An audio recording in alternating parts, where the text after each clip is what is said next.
So tell me about yourself. Well, let's see. I'm 52 years old, and my name is Michael Bischoff, and I have a ministry called Soul Leader Resources that specifically works with leaders in helping those leaders finish well in their calling. And we deal with a lot of things, and some of those things deal with their emotional lives, which is why I think you might have asked me for this interview, because we deal with things like depression and anxiety and stress and burnout and those kinds of things in the lives of leaders. And so that's a kind of important passion of mine, to be able to help people understand the things that cause stress in their lives and how they can be prevented. And there's a lot of ways it can be prevented. So that's a big part of what I do for my job and my calling. How long have you been employed in this job? Specifically, this organization I started 15 years ago in June, so almost 15 years doing it officially for this organization, though I've been doing similar things for almost 30 years now in terms of working with leaders. Does it cause any stress on you? Oh yeah, I don't know if there's a job in the world that doesn't cause stress, but the specific thing that I do, working with religious leaders, spiritual leaders, church leaders, pastors, and missionaries, there's a pretty famous quote by Peter Drucker, who's known as the father of modern management, would write management and leadership books, and he identifies the four most stressful jobs in the world. And he says the President of the United States, the President of a university, the CEO of a hospital, and pastors. Those are the four most stressful situations. So I specifically deal with pastors and religious leaders, and so their levels of stress are huge, off the charts. And so because of that, one, having experienced that myself, but then working with dozens of them, because at any one time we work with between 75 to 100 different pastors and leaders right now. There's a way that you sometimes you get the splash of that when you talk to them, that you end up carrying their stress with them. So yeah, definitely, it brings a lot of stress my way, and I have to figure out what to do with it. How does the amount of stress change your work ethic? Personally, my work ethic? Yeah. How does it affect my work ethic? It's a good question. I think it's something that we always need to evaluate. I think everybody has a tendency to kind of want to ignore or avoid or even admit that we have stress and pretend like it's not affecting us. And then we have things happen in our lives, sometimes our physical bodies, that we don't even know. We'll have like heart issues. I was just talking with my wife about this, someone she was talking to today who ended up having heart issues, got rushed to the emergency hospital and didn't even realize that it was stress related. They thought they were having a heart attack, but in reality it was stress related. So it affects us in ways we don't even know. So I think for a lot of people it can cause them to either not like their job, or to become lazy on their job, or to compensate and try to escape, sometimes even to get involved in addictions like alcoholism to try to avoid the stress and those kinds of things. For me personally, because you asked personally, how does it affect my work ethic? It's a good question. I think I try to seek wisdom from other people to figure out why stress is, how to best deal with stress for me personally, to seek that kind of wisdom. So for example, I'll meet with someone called a spiritual director, a person I go to once a month. It's just a wise person, kind of offers counseling or such. He said to me one day as I was talking about stressful situations, he said, I think I said, I'm working on my stress management. And he looked at me and he said, so what would stress do if you didn't manage it? And I had to go, that's a good question. You know, we always think about how can I manage it, but what if you didn't manage it and you just looked at it differently?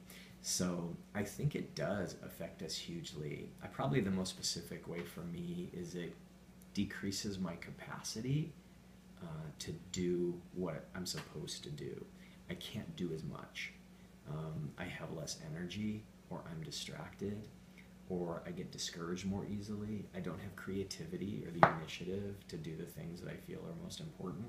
So I think for me, those are the main ways it would affect my work. I'm not sure it affects my work ethic in the way, because behind the scenes I always know kind of what I should be doing, but it definitely affects my energy levels and motivation and those kinds of things. Does that make sense? Yeah. Do you enjoy working under stress? Because I feel like some people, I feel like it gives them more power to to be able to work? Like the stress pushes them, but Yeah. I think I'd say no, but if I were to be really honest, I'd answer yes. So, in other words, I don't prefer to work under stress. I'm like an organized person that likes to lay out a plan or a strategy.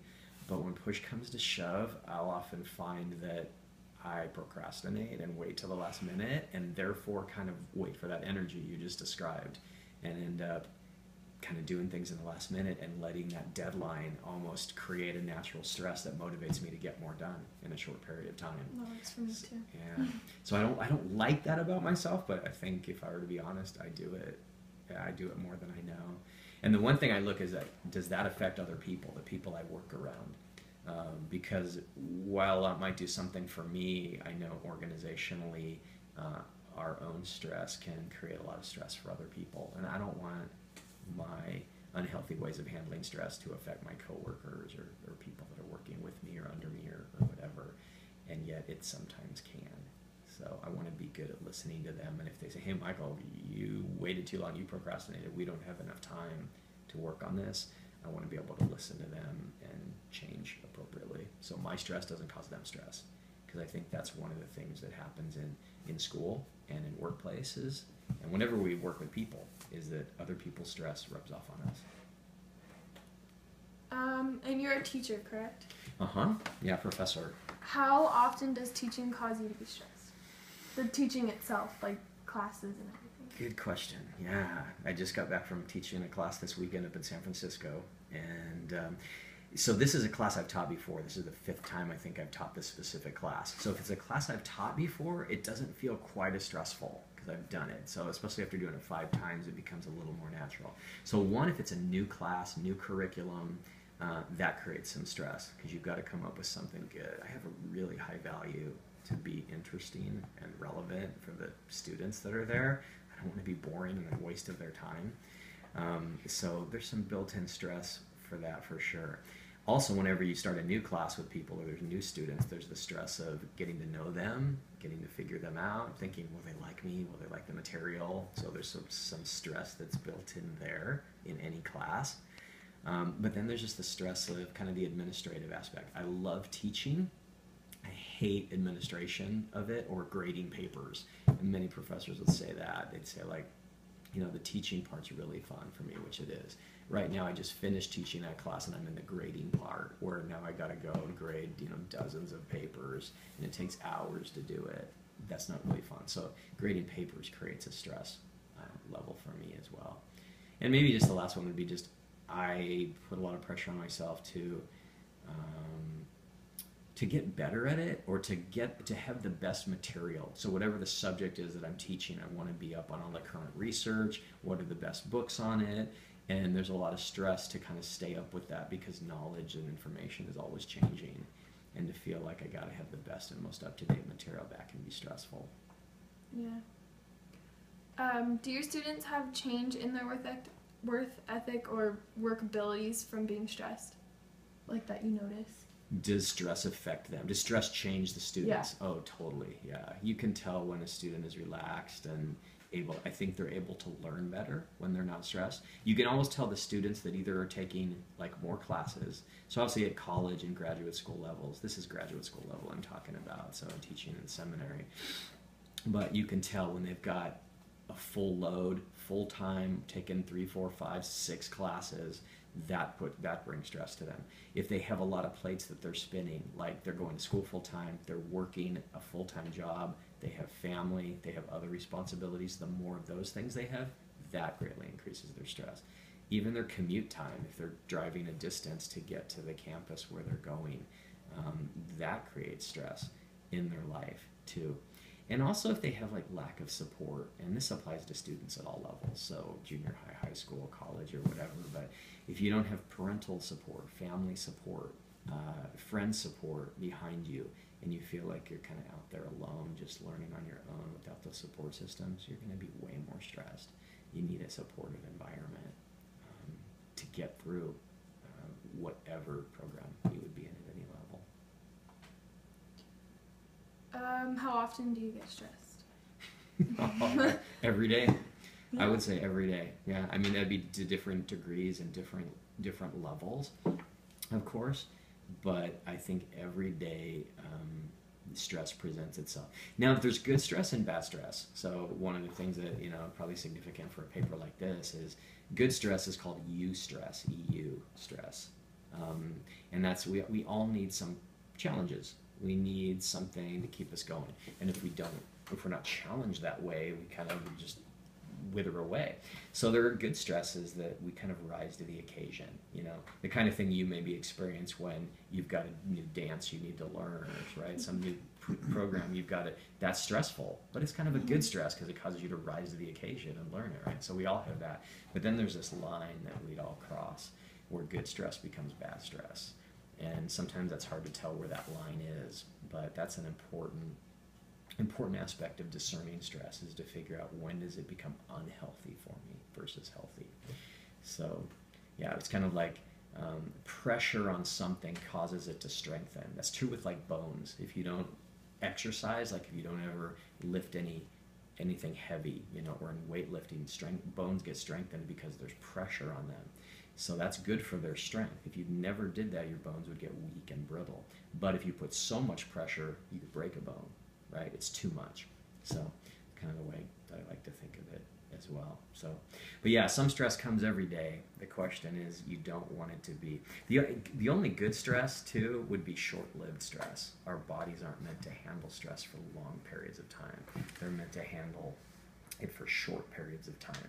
Typically, it's called the fight or flight syndrome, right?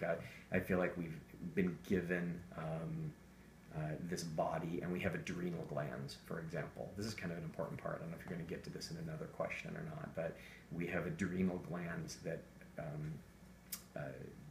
secrete adrenaline, and adrenaline is what we need when we're in a stressful situation, and it's for fight or flight. So like fight if we were challenged and we needed to fight something, or if we were in trouble and fearful and we needed to flee and run from it, and adrenaline's there. But then once we're done, the heart stops beating and we can relax again. That's short-lived, right? But if we keep our level of adrenaline high in our body and it stays in our bloodstream, that's where it becomes incredibly destructive to our heart, to our whole cardiovascular system, when that adrenaline is constantly there and never drains out. So that's where we get tired and we need to sleep. Sleep is one of the best antidotes to stress, and sleeping good, long periods, 9 hours of sleep, for example, for adults, even more for teenagers and more for children. Most people don't realize that we need a lot of stress, but some of that is so that the adrenaline can drain from our bodies. And when you don't get that, you end up with adrenal fatigue. And if you don't deal with it, then you end up with adrenal exhaustion. And that was something I recently learned, that I'd had kind of high levels of stress for long periods of time, and ended up testing for that and found out that I had adrenal fatigue, which just means your adrenal glands are like batteries that have run really low and they're not working well anymore. And you might not have them when you need them. So we need to be cautious with how much we use it, because we abuse our whole adrenal system because we live amongst so much stress. Speaking of ways to relieve stress, are there any methods that you use when you're stressed? Yeah, another great question. There's quite a few, actually. Probably my primary one is to talk about it. So with a friend. So either my wife or with a good friend, to externalize it is what would typically be shared, to talk about it, and or even journal about it would be another good way. That externalizes it on paper. Talking about it externalizes it by in voice. Both those are really good things for me. So I'm able to process it better when I've talked it through or written it down. That's really helpful. Another good one is what I like to call having healthy rhythms. So there might be stress. So like this weekend, I flew up to San Francisco on Friday. And it's just kind of stressful to fly and be up there and do a thing. I had to teach all day Saturday for 8 hours, which is kind of stressful in and of itself to teach for a long period of time like that. And Sunday I was teaching at a new church that I'd never been at before, and then in the afternoon I was meeting with this church's leaders that I'd never met with before. And so it's kind of one thing piled on another over 2 to 3 days. That's a stressful deal. But today I had kind of scheduled, I'm just going to be home and work on administrative stuff and kind of catch up, and so no appointments, that's a good rhythm for me. So if I have a stressful 1 or 2 days, I better have a kind of lower, restful 1 or 2 days. So that's something I try to do, is calendar in those rhythms, that whenever you have a stressful time, you can balance it with not so much of a stressful time. The other things I do a lot of just have to do with our body. Try to get good sleep, like I mentioned. I try to get 9 hours of sleep a night, because I think the best research shows us that that's what we need. Nutrition is another aspect. I find when I eat junk, I don't respond as well to stress. My body's not digesting it well. I'm not feeling healthy or whatever. If I eat healthy, I respond better to stress, have higher energy levels and those kinds of things. Exercise is another one. If I'm not exercising, I can't handle as much stress. So being able to have rhythms and creating space in a calendar that finds the time for things like exercise is really important. So those are really important aspects, kind of physically. So relationally, friends, physically, sleep, nutrition, exercise. And then there's just other practices. I like to call them spiritual disciplines, but there are practices that we can do. Many would say kind of breathing exercises are real important, because when we get stressed, we start breathing really shallow. You don't even know it, but you start taking short breaths and you're breathing like up here. You're not taking deep breaths, and you're not doing what's called belly breathing, where your just belly's allowed to expand, which gives your lungs more ability to take in a lot of oxygen and breathe more slowly. Your breathing affects hugely your heart rate, cardiovascular system, and those kinds of things. That's why like yoga and exercise classes like that will often really focus on your breathing, because they know that your breath has so much to do with calming your whole body down stress-wise. So I don't do those as much as I probably could or would like to. I'm not really good at that, but breathing exercises would be one. Spending some time in solitude and silence is a big one for me too, to get alone. I'm an extrovert, so I get energized by being with people, and being with people can be stressful. So to have time alone and be able to be silent too. So if I'm alone, to just be in a quiet place, preferably in nature. That would be one of my favorite ones, to go to the mountains, to take a walk on a trail, to go to the beach or somewhere really pretty, in order to find some solitude and silence, which I think for me has become a really good physical and spiritual practice to help with this whole aspect of stress. There's a lot of other benefits too, but I find that helps with stress a lot. What, out of all the ones that you mentioned, what's the most effective way? For me, I think would be the first one I mentioned, talking about it with people for some reason. And I think that's because we all benefit different ways. But for me, relationally, when I'm able to share with some people, like, and your dad's experienced this, we spent hours and hours together where I could just get together and talk with him and with Doug, and we would talk about things, and I'd go away and I might have been totally stressed going in, but I'll leave and feel like that was so good. When someone else listened deeply to you and you felt cared for and loved, and that someone else was helping carry a burden for you, for me personally, I think that's my most important one. What's your favorite? Because sometimes, I guess the most effective isn't necessarily could be your favorite. Sure. Is talking still your favorite way to? I think it is. Yeah, for me, I think it is. Everything I mentioned I like to do. But if I were to pick one favorite, it would be with a good friend, someone I trust, someone who's present. You can't be with someone who's not present. The difference, like when you're with someone and you're talking, but they're like looking over your shoulder at the next most important person to talk to. They're not really there present with you. You can tell when you're with someone that's present. So it would be to be with someone, but not just me talking. It would be to be with someone who's deeply listening as well. That would make it my favorite, to know they deeply listened and cared. They didn't try to fix me, because that doesn't feel good when you share some deep things. There's stresses in your life, and then they're like, well, let me tell you what to do about that. And they try to fix you. That doesn't feel good. It's nice to be with someone that just listens, just cares, and is really present with you. That'd be my favorite. What does stress do to you emotionally or even physically?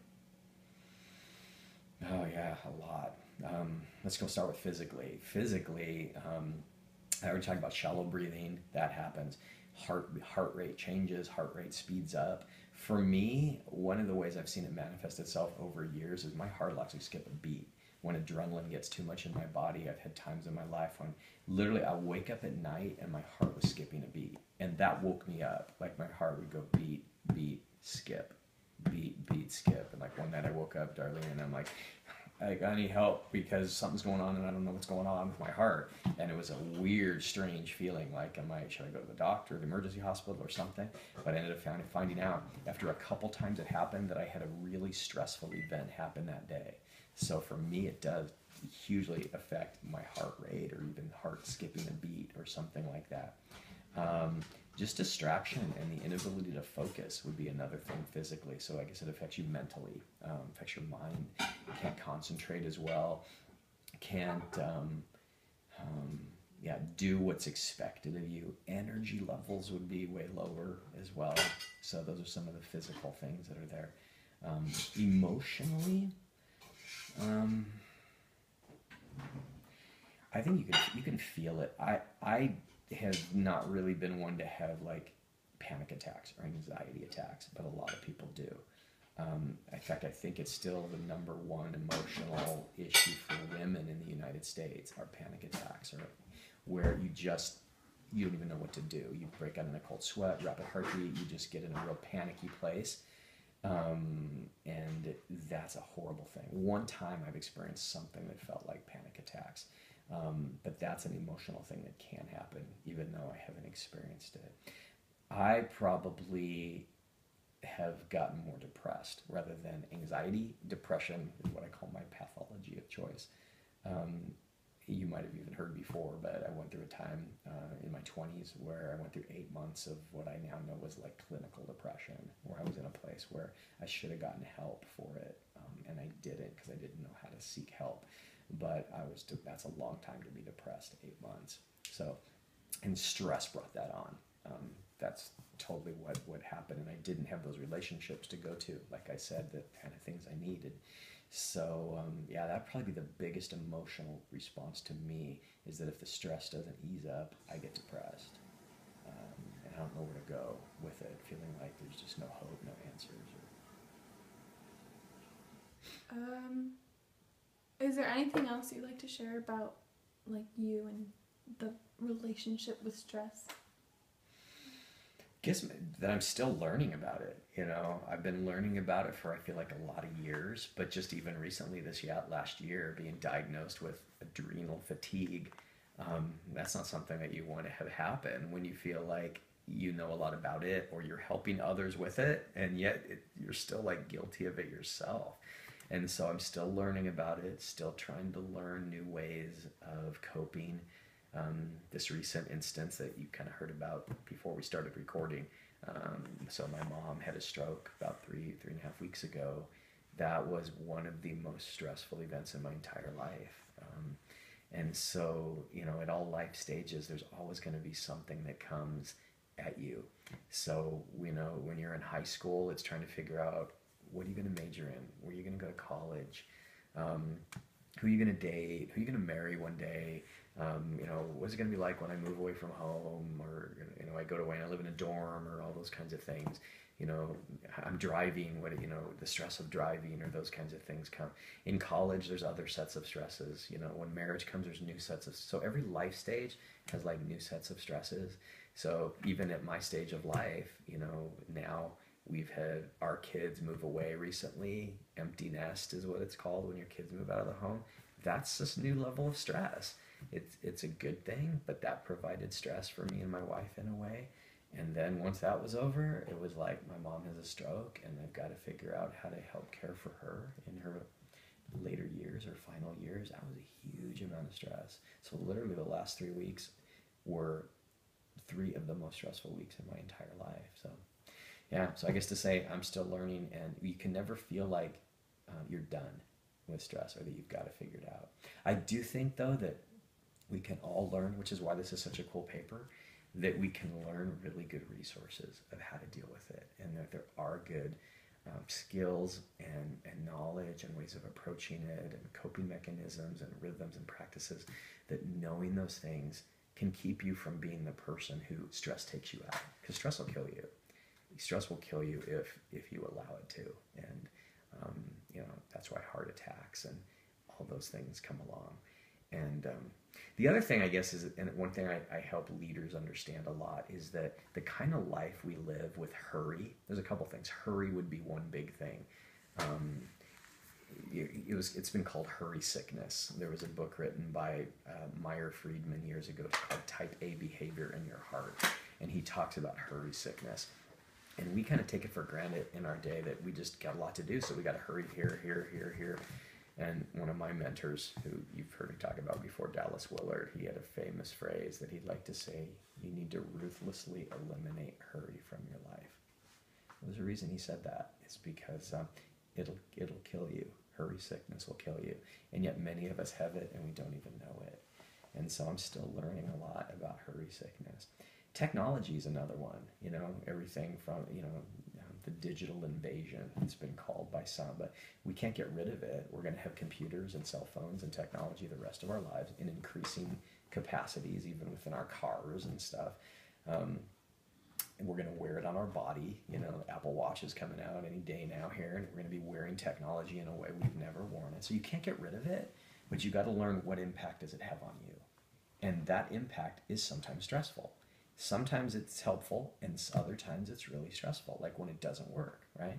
If your computer crashed right now, or the video stopped working, all of a sudden, stress, because I can't get to my questions, or I lost the video, right? That if you didn't have that, you wouldn't have that stress. So technology brings its own set of stresses with it. And that's all piled on just the everyday stress of relationships, right? What is it like to be in high school, graduating for you this year, figuring out friends? You're gonna like not see friends that you've had for a long time as you graduate, and as you go to college and move away, as you go away to college and you're not with your parents anymore, maybe, and now there's distance. That's stressful. Those are just the normal, like, relational stresses. So those are important things to pay attention to know that all of those are stressful, and that when you've got too many of those going at one time, it's going to be unhealthy. There was something you've come across maybe in your research, or you will. It's called the Holmes-Ray life change units. But some people did some research many years ago and decided that if you've got a certain amount of change or transition in your life over a period of a year, and they kind of gave points, they assigned points values to those, that if you had too many of them, you were guaranteed to get sick in the next 6 months. And you can kind of take a little inventory on yourself. If you haven't done it, check out the Holmes-Ray, HOLMES-RAE, I think it is. And you can take it on yourself. And some of the normal things, like, did you celebrate a holiday like Christmas? That's worth point. That's stress. Did you take a vacation? That's points. I mean, even good things have stress. And if it adds up over a certain amount, it'll tell you kind of how likely you are to get sick, because stress weighs on your whole immune system. And the more stress you have, the harder it is for your immune system to fight off illness. So it affects us in so many ways. So yeah, I just keep learning about it. I'm fascinated by it.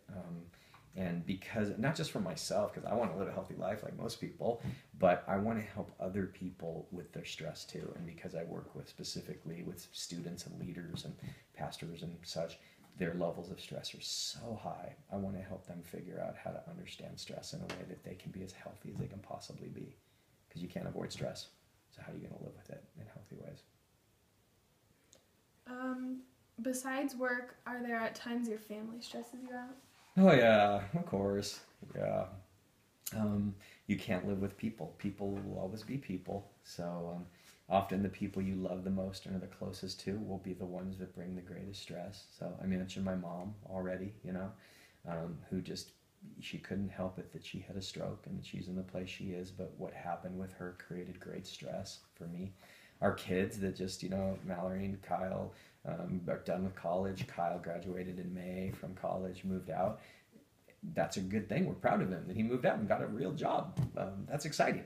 But transitioning is like, hey, kids aren't at home now, and that's another kind of stressful thing. So, and with a spouse, I loved my wife dearly. We'll be married 30 years in June, and that's kind of a cool milestone to get to. But you know, I've had more arguments with her than any other person. Not because we like arguing, but because when you live with someone for 30 years, you're gonna end up with stress. The key isn't that you have stress, because everybody has stress and everybody has conflict. The key is what you do with it and how you approach it, and are you willing to work through it and stay committed to it like family. And family should always be as committed as they can possibly be to going, no matter what we have to face, we're going to work this out because we've got love and a commitment to each other, and we can really work this thing out together. And I feel like we've always done that with every challenge that has come, and we'll have new challenges in the future. Does the pressure of your job cause stress on you also? I forgot to ask that earlier. Yeah, for sure, it does. My job's a little bit unique, is that I sort of create my own stresses because I have my own company, if you will, that I started. Whatever I choose to create is what causes stress. So it's not like I have a boss creating stress for me, but definitely. And I chose a profession, if you will, working with leaders and churches and organizations like that are in high stress situations that by their very nature have stress. The one trick I've found, not really a trick, but understanding, is what psychologists call differentiation. To know that while those things will always be stressful, the leaders I work with will have stress, the organizations will have stress, that I'm not those things. I'm not those leaders. And if I can differentiate myself from that, so I still care and can still help and can still provide support, that I got to get to a place where that stress doesn't affect me. The greater differentiated I am, the less stress I actually carry as a result of it. Does that make sense? Mm-hmm. So that's a really important concept for me to have learned, is that, yeah, my job definitely does create stress, but one of my goals is to be as differentiated in it as I can, which is why I like to learn about it, just like your paper is learning about it. If learning about it has helped me be better differentiated, which I think has helped me be better at doing what I do and helping the people I work with to deal with their own stress as well. What event or events caused you to have the most stress? Yeah, it would be the thing that caused my 8 months of clinical depression. That would be the biggest thing that ever happened. So my very first full-time job, going into a situation where I had high expectations and was totally let down. And a person that I trusted became untrustworthy, and the whole bottom ended up falling out of what I thought was supposed to be. I had picked up, Darby and I had been married 2 years. We moved like 70 miles. We sold our first condo. I ended up commuting hours and hours a week back to school to live in this new location, and then the whole bottom fell out of this job. And when that happened, and I didn't have the support systems in place, meaning like the friends to support me, the relationships to support me, or professional help like a counselor that I didn't seek because I didn't know how to do that, that was the most stressful situation that I ever went through. And that's where I ended up in 8 months of clinical depression as a result of that stress. Does competition stress you out? That's it does to a lot of people. Oh yeah, for sure. I'm a pretty competitive person too. So to the degree I allow myself to feel competitive, yes, it stresses me out.